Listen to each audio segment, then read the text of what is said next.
அவங்க பேரண்டா இருக்கும்போது எப்படி இருந்தாங்கன்னு சரியா ஞாபகம் இல்ல. ஆனா நமக்கு ஒரு நினைவு தெரிஞ்சதுக்கப்புறம் செம்ம அடி. இப்படிதான் ஞாபகம் இருக்கு.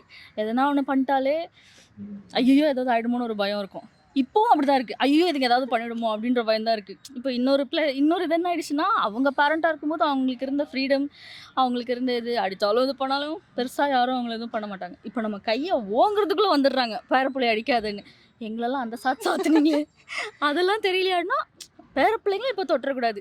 நாங்களும் இப்படிலாம் அடி வாங்கி வளர்ந்தோம்னா, இப்போ என்ன குழந்தைங்கள வந்து இப்போ இப்படி சொல்லக்கூடாது, அப்படி சொல்லக்கூடாது, ஹார்ஷா பேசிறக்கூடாது, சத்தமே போடாதன்றாங்க. ஆனா இதுங்க பண்ற சேட்டையெல்லாம் சத்தியமா தாங்க முடியல.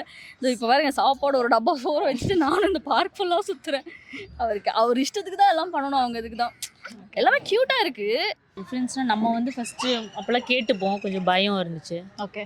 இப்போ இந்த ஜென்ரேஷன் கொஞ்சம் பயம் இல்ல. நம்ம ஃபோர்ஸ்ஃபுல்லா சொன்னா கூட பயப்படுறதில்ல அவங்க. அதான் கொஞ்சம் நம்ம இப்போ கேரிங்கா, பாசமா சொன்னா கேட்டுக்கிறாங்க இப்போ. இப்படி பண்ணாதப்பா, இது பண்ணாதப்பா, ஓகே அப்படின்னு. ஆனா ரொம்ப இந்த டேண்ட்ரம்ஸ் இருக்குல்ல, முன்னாடிலாம் நம்ம அடம் பிடிச்சிட்டு அந்த அளவுக்குலாம் இல்ல. ஆனா இப்போ ரொம்ப இருக்கு இந்த ஜென்ரேஷன் பசங்க. ரொம்ப கஷ்டமா இருக்கு. நாங்க இருக்கும்போதெல்லாம் அவ்வளவா சேட்டை பண்ண மாட்டோம். அமைதியா தான் இருப்போம் சொல்லியிருக்காங்க. ஆனா இப்ப இருக்க ஜென்ரேஷன் பசங்க வந்து ரொம்ப ஓகே. ரொம்ப கஷ்டமா இருக்கு.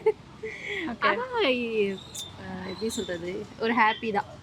ஓகே. அப்ப நீங்க சின்ன வயசுல இருக்கும்போது அப்பா அடிக்கிறது அந்த மாதிரிலாம் பண்ணியிருந்தாங்களா? அடங்காம இருந்தா ஆமா, அடங்காம இருந்தா பண்ணியிருக்காங்க. ஆனா நல்லா அடி வாங்கியிருக்கோம். ஓகே. ஆனா இப்ப இருக்க பசங்க செல்லம் ஓவரா இருக்குல்ல. தாத்தா பாட்டி தான் ரொம்ப செல்லம் ஓகே. ஆனா நம்மள மட்டும் அடிப்பாங்க. ஆமா.